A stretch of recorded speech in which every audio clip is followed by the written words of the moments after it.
뉴욕주 정부가 대중교통 치안을 위한 노숙자 및 정신질환자 범죄 대처 방안을 발표했습니다.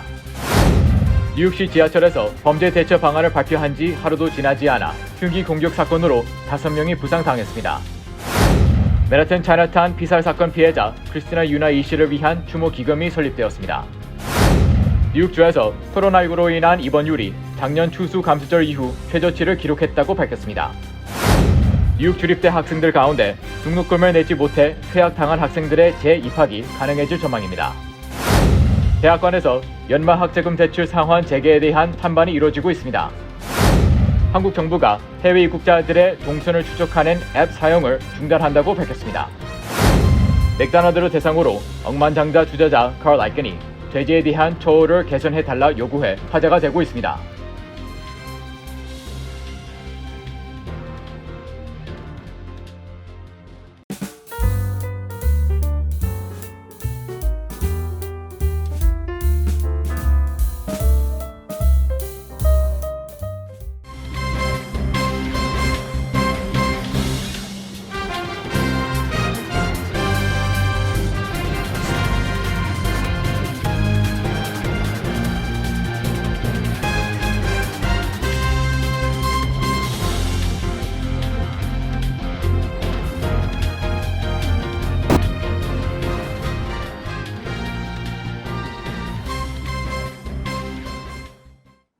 여러분 안녕하십니까?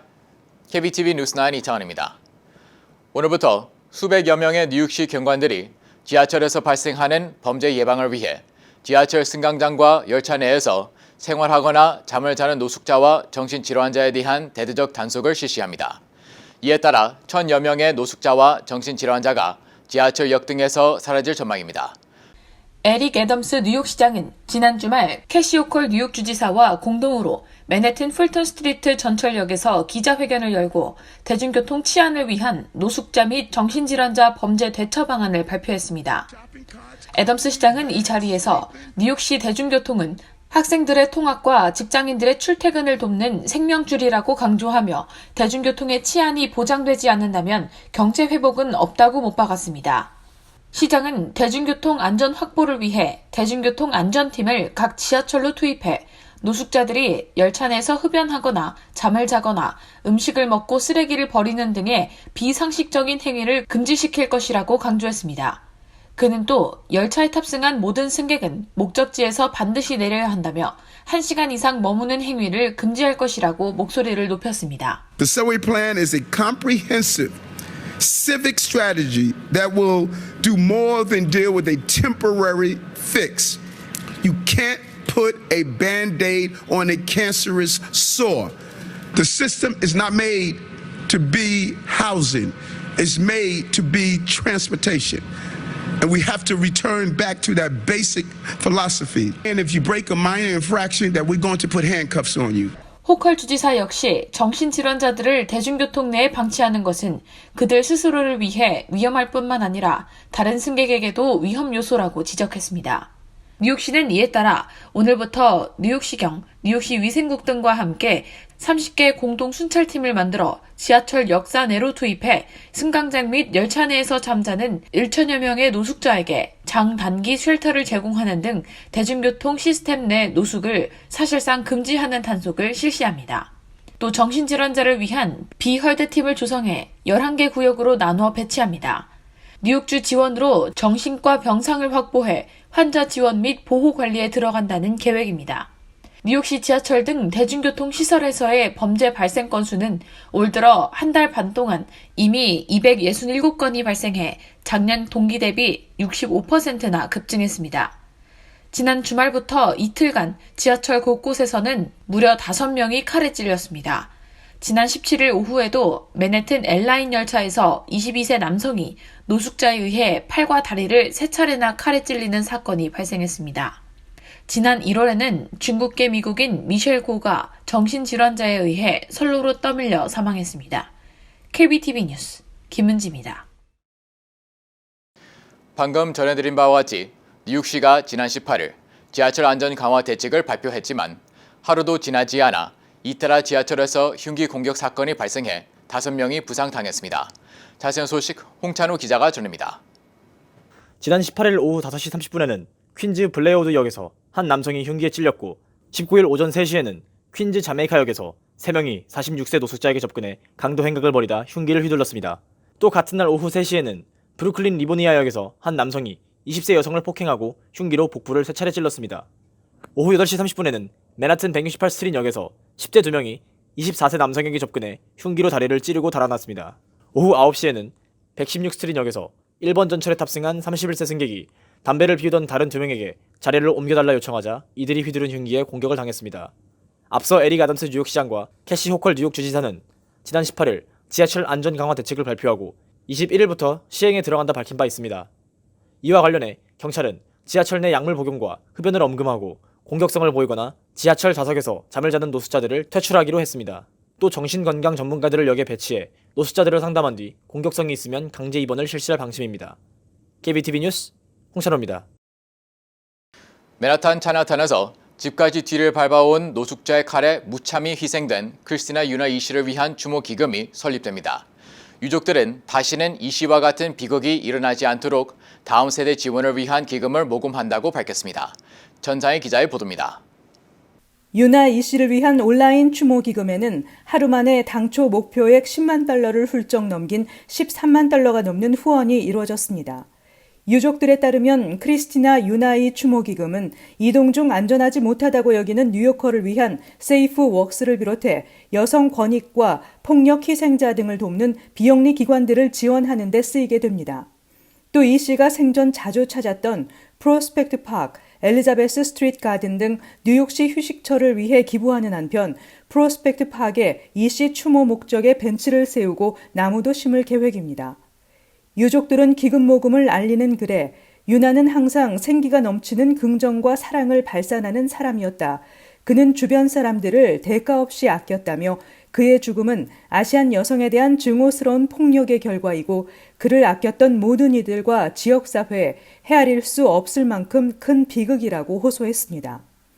또 유족들은 유나를 위해 모인 기금을 통해 불행한 사건 방지를 위한 캠페인을 펼치고 만약 또 다른 희생자가 나온다면 그 가족을 위로하고 사건 해결을 위해 쓰려 한다는 입장을 밝혔습니다. KBTV 뉴스 전상입니다. 캐티 호크 뉴욕 주지사는 지난 19일 뉴욕주의 코로나 바이러스 감염 환자 입원율이 지난해 추수감사절 이후로 최저치를 기록했다고 밝혔습니다. 보도에 홍찬우 기자입니다. 호컬 주지사실이 발표한 최근 통계에 따르면 지난 토요일 하루 동안 코로나 감염으로 입원한 사람은 2,640명으로 171명이 감소했습니다.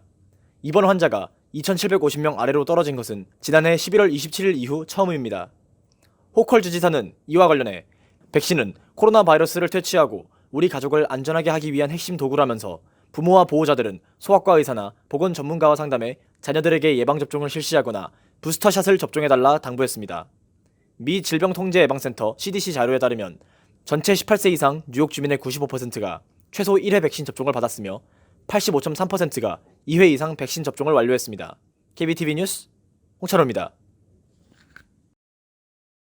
뉴욕 주립대 학생들 가운데 등록금을 제때 내지 못해 퇴학당한 학생들의 재입학이 가능해질 전망입니다. 뉴욕 주립대 이사회는 지난달 산하의 모든 64개 캠퍼스에 학자금 채무 징수 방식을 개선하기로 의결했다고 데버 스탠리 부총장이 밝혔습니다. 스탠리 부총장은 성적이 우수한 학생들이 등록금을 제때 내지 못했다는 이유로 수업에 참여하지 못하게 하는 출신 관행은 금지돼야 한다고 말했습니다. 이는 학생들이 빚을 졌을 경우 학교에게 재등록을 금지하도록 하는 규정을 없애는 것을 의미하는 것입니다. 불과 $100의 등록금 미납으로 학생이 강제로 중퇴자가 되기도 합니다. 또 대학 이사회는 학생이 등록금 미납 때문에 교육 과정을 이수했음에도 불구하고 성적표를 발급받지 못하도록 하는 관행도 중단시킬 것을 결의했습니다. 뉴욕 주립대 이사회 켈리 스텔러 이사도 뉴욕주의 학생 채무 출신 방식 일부가 끔찍한 관행을 담고 있다고 밝혔습니다. 스텔러 이사는 솔직히 이 사안은 벌써 개선되어야 했을 일이라면서 개선 조치는 뉴욕 주립대의 어두운 과거의 종말이며 정말 좋은 움직임이라고 덧붙였습니다. 이 같은 변화는 지난 9월 교육 전문 매체 해킨즈 리포트와 뉴욕타임스가 뉴욕 주립대의 징별적 채무 출신 관행에 대해 보도한 뒤 이슈화되기 시작했습니다. 일부 뉴욕주 의회 의원들도 학생들 부채 부담을 가중시키는 벌금과 수수료를 경험하기 위해 뉴욕주 관련 법규를 개정하려 하고 있습니다. 한편 법규는 뉴욕주 검찰총장이 주 정부의 채무가 있는 사람에 대해 22% 채권 출신비를 추가할 수 있도록 규정하고 있습니다. 또한 채무자가 연체 통제서를 받은 날부터 이자가 발생하기 시작할 수 있도록 하고 있습니다. 실제로 이번 달 뉴욕주 법원에 제기된 한 소송에 따르면 뉴욕주 검찰총장이 1만 2,073달러의 채무가 있는 뉴욕 주립대 학생에게 22% 채권 추심 수수료와 추가 이자 908달러까지 요구하는 소송을 제기해 불과 3년 만에 이 학생의 빚이 30%나 늘어난 것으로 드러났습니다. 한편 제임스 베일리 뉴욕주 상원의원은 주 정부가 가지고 있는 채권에서 학생 부채를 제외시키도록 하는 법안을 소개했습니다. 연방학자금 대출 상환 유예 기간 종료가 5월 1일로 다가옴에 따라 조 바이든 대통령은 적어도 중간 선거까지 대출 상환을 일시 중지하라는 압력에 직면해 있는 것으로 알려졌습니다. 전창희 기자의 보도입니다. 2020년 3월 이후 대부분의 연방 학자금 대출 상환은 거의 2년 동안 사실상 동결된 상태로 이 기간 이자는 없고 채무 불이행에 대한 추심도 보류됐습니다. 1월 말 종료 예정이었던 학자금 대출 상환 유예 기간이 팬데믹 사태 지속에 따라 5월 1일까지로 연장됐지만 민주당 지지층은 인플레이션 우려에 따라 적어도 중간 선거까지 대출 상환을 일시 중지하라고 주장하고 있는 것으로 알려졌습니다. 이들은 예정대로 상환을 재개하는 것이 민주당 지지층의 투표율을 낮출 수 있다고 강조하고 있습니다. 데이터 for Progress는 설문조사에서 유권자의 59%가 연말까지 지불 유예 기간 연장을 강력하게 지지하거나 다소 지지한다고 밝혔습니다. 학생 부채위기센터의 또 다른 설문조사에서도 대출자의 93%가 5월 1일에 상환을 재개할 준비가 돼 있지 않다고 말했습니다. NBC 뉴스 여론조사에 따르면 바이든의 지지율은 약 43%를 맴돌고 있습니다. 39%의 지지율을 보인 도널드 트럼프 전 대통령을 제외하고 바이든의 직무수행평가는 NBC 뉴스 여론조사 30년 역사상 임기 1년을 마감하는 대통령 중 가장 낮은 수준입니다. 연준은 2021년 4분기에 미국인들이 학자금 대출로 1조 7천억 달러 이상을 빚지고 있다고 추정했습니다. 도널드 트럼프 전 대통령은 연방 학자금 대출 상환을 일시 중지하고 약 4,200만 명의 차용인에 대해 이자율을 없애는 케어스 법안을 서명한 바 있습니다. 바이든 대통령은 취임 첫날 이를 유지하는 행정명령에 서명했고 이후 2차례 더 연장했으며 오는 5월 1일까지가 유예 기간입니다. 백악관은 바이든이 또 다른 연장을 발표할지 여부를 밝히지 않았지만 학자금 탕감 지지자들은 바이든 행정부가 이를 배제하지 않고 있다고 밝혔습니다. KBTV 뉴스 전상입니다. 앞으로 한국을 방문하는 해외 입국자들이 자가격리 시 안전보호 앱을 통한 별도의 관리를 받지 않게 됩니다. 자가격리 의무화 규정 역시 조만간 변화가 이루어질 수 있다는 전망이 나오고 있습니다. 계속해서 전상희 기자의 보도입니다. 중앙방역대책본부가 오늘부터 안전보호 앱을 활용한 해외 입국 자가격리자 관리를 중단한다고 밝혔습니다. 오미크론 변이가 국내에서 우세종화하고 해외 유입 확진자가 지속해서 감소하는 상황인 만큼 해외 유입 관리에 투입됐던 인력을 국내 확진자 관리로 전환하기 위한 조치입니다. 중앙방역대책본부에 따르면 해외 유입 확진자 수는 1월 둘째 주 2,276명에서 2월 둘째 주 941명으로 대폭 줄었습니다. 그동안 한국 정부는 해외 입국자들에게 자가격리 앱을 설치하도록 하고 지방자치단체에 전담 공무원을 배정해 동선 등을 관리해왔습니다.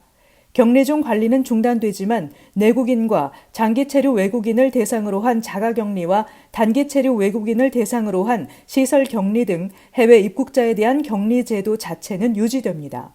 모든 해외 입국자는 현행 조치에 따라 백신 접종 여부와 관계없이 7일 동안 자가격리를 해야 합니다. 또 출국일 기준 48시간 내에 검사 발급받은 PCR 음성 확인서를 소지해야 하며 입국 1일차와 격리 해제 직전에 PCR 검사를 받아야 합니다. 하지만 자가격리 앱을 통한 관리가 중단되면 격리자에 대한 동선 확인 등이 사실상 쉽지 않아지기 때문에 조만간 자가격리 규정 완화가 이루어질 수 있다는 기대가 나오고 있습니다. 한편 한국 정부는 지난 15일부터 해외 입국자가 검역 정보를 사전에 입력할 수 있도록 사전 입력 시스템 누리집 서비스를 시작했습니다. 이에 따라 Q코드 시스템에서 QR코드를 발급받아 인천공항으로 입국한 해외 입국자는 현재 항공기 내에서 작성하도록 하는 건강상태 질문서와 특별 검역 신고서를 검역대에 별도 제출할 필요가 없게 됩니다. KBTV 뉴스 전상입니다. 엉망장자 행동주의 투자자 컬 라이켄이 햄버거 체인점 맥도날드를 상대로 돼지에 대한 처우를 개선하라고 요구해 눈길을 끌고 있습니다. 자세한 소식 김은지 기자가 전합니다. 어제 월스트리트 등 주요 언론에 따르면 아이칸은 맥도날드 이사회 멤버로 2명을 추천하며 위임장 대결을 시작했는데 맥도날드는 이사회가 아이칸의 추천을 검토할 것이라고 밝혔습니다. 아이칸은 맥도날드의 소액 주주로 $50,000 상당의 주식 200주를 보유해 그의 영향력은 미미합니다. 이 같은 갈등은 맥도날드의 돼지고기를 공급하는 업체들이 이른바 임신기 상자를 사용하는 문제 때문입니다. 새끼를 뺀 돼지를 비좁은 철제창에 한 마리씩 가두는 것이 동물 학대라는 것입니다. 앞서 2012년 맥도날드는 이런 방식을 쓰는 생산업체로부터 돼지고기를 구매하는 것을 2022년까지 중단할 것이라고 약속한 바 있습니다. 10년이 지났지만 동물보호단체 휴메인 소사이어티와 아이칸은 맥도날드가 당시 약속을 다르게 해석하며 약속을 지키지 않고 있다고 주장하고 있습니다. 동물보호론자인 아이칸의 딸 미셸 아이칸 네비는 휴메인 소사이어티에서 이랬습니다. 한편 맥도날드는 성명에서 2012년 약속 이후 업계를 선도해왔다고 강조하고 맥도날드는 임신기간 비좁은 금속 틀에 갇히지 않은 돼지를 사용하는 비중이 60%인데 이 비율이 올해 말까지 85에서 90%로 높아질 것이라고 말했습니다. KBTV 뉴스 김은지입니다. 미주 한인 이민사박물관이 뉴욕시 공립학교 교사노조 사무실을 방문해 아시안 아메리칸 역사 교육을 뉴욕시 공립학교 교과 과정에 포함시킬 것을 촉구했습니다. 김민선 관장은 아시안 증오범죄를 예방하기 위한 장기 플랜으로 아시안 아메리칸 역사 교육을 의무화하는 것은 무엇보다 중요하다고 강조했습니다. 이에 대해 마이클 멀그루 뉴욕시 공립학교 교사노조 위원장은 아시안 이민 역사 교육의 중요성에 대해 전적으로 동감한다며 아시안 아메리칸 역사 교육을 의무화하는 데 적극 협조해 나가겠다는 뜻을 밝혔습니다. 찰스 슈머 상원 민주당 원내대표, 캐롤라인 멀로니 연방 하원의원, 론 킴, 에드워드 브런스타인 뉴욕주 하원의원 등 유력 정치인들도 아시안 증오범죄 예방과 아시안 아메리칸 교육 의무화 도입에 힘쓰겠다고 밝혔습니다. 한편 미주 한인 이민사박물관은 한국산 KF94 마스크 5만 장을 UFT에 기부했습니다. 식품의약국이 코로나19 파이저, 모더나 백신의 4차 접종 허가에 관한 검토를 시작했다고 월스트리트저널이 보도했습니다. 소식통은 4차 접종 허가, 검토는 아직 초기 단계라며 허가 여부는 4차 접종이 3차 접종 후 약해지는 분자 면역 체계를 강화해 코로나 증상과 중증 위험을 줄여주는지 확인하기 위해 진행 중인 연구 결과에 따라 결정될 것이라고 말했습니다. 이들은 허가 전 해결해야 할 문제로 4차 접종 대상을 모든 성인으로 할지, 특정 연령층으로 할지, 표적을 오미크론 변이로 할지, 백신을 다르게 제조해야 할지 등을 꼽았으며 4차 접종을 코로나19 백신 접종을 연례화하는 것으로 봐야 할지도 검토 대상이라고 덧붙였습니다. 4차 접종이 허가된다면 그 시기는 많은 사람이 매년 독감 백신을 맞기 때문에 백신 접종에 대한 저항이 덜한 올 가을이 타당할 것이라고 소식통은 밝혔습니다. 뉴욕에 있는 역사, 문화, 종교, 재향군인 등 각 분야 관련 인사들이 지난 18일 플러싱 산수갑산 투 식당에서 창립 총회를 열고 뉴욕 한미연합회를 출범시켰습니다. 한미연합회 단체의 사업 목표는 자유민주주의 수호, 한미양국 유대 강화, 한미양국 상호협력 프로젝트 개발, 지구촌 차원의 문화 창달과 평화와 번영을 위한 협력 증진 등입니다. 창립총회에는 초대 회장으로 선출된 홍종학 회장과 이청일 부회장, 선우영팔 부회장, 현영갑 사무총장 등이 참석했습니다. 창립총회는 국민의례, 애국가 및 미국가 재창, 호국 선열에 대한 묵념으로 시작해 홍종학 회장 인사 및 창립 배경 설명, 주요 인사들의 축사와 성명서 낭독 등의 순서로 진행됐습니다. 한미 동맹 강화를 목표로 활동할 예정인 미주 한미 동맹재단이 출범했습니다. 재단은 지난 18일 버지니아주 타이슨스 코너의 한 호텔에서 창립식을 열고 본격적인 활동을 시작했습니다. 이 단체는 워싱턴 DC에 본부를 두고 LA, 뉴욕, 샌프란시스코 등 미국 내 7개 지부와 연계해 한미 동맹 이해 강화를 위한 다양한 포럼과 교육 프로그램을 운영할 예정입니다. 창립식에는 최태은 회장을 비롯해 캐슬린 스티븐슨 전 주한미 대사, 채 피터슨 버지니아주 상원의원, 마크 김, 아이린 신 버지니아주 하원의원 등 100여 명이 참석했습니다. 잠시 후 커뮤니티 브리핑을 전합니다.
이어서 환율과 증시 전해드립니다.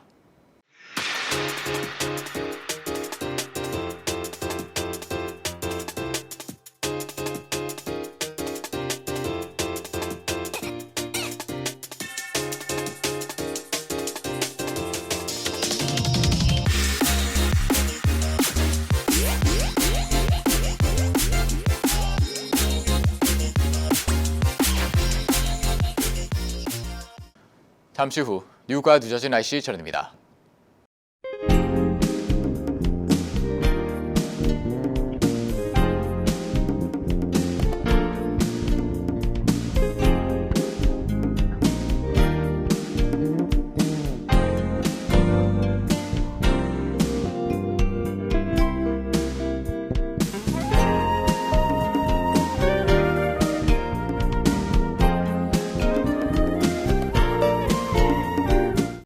KBTV 뉴스9 마칩니다. 오늘도 시청해 주셔서 감사합니다. 편안한 밤 보내시 바랍니다.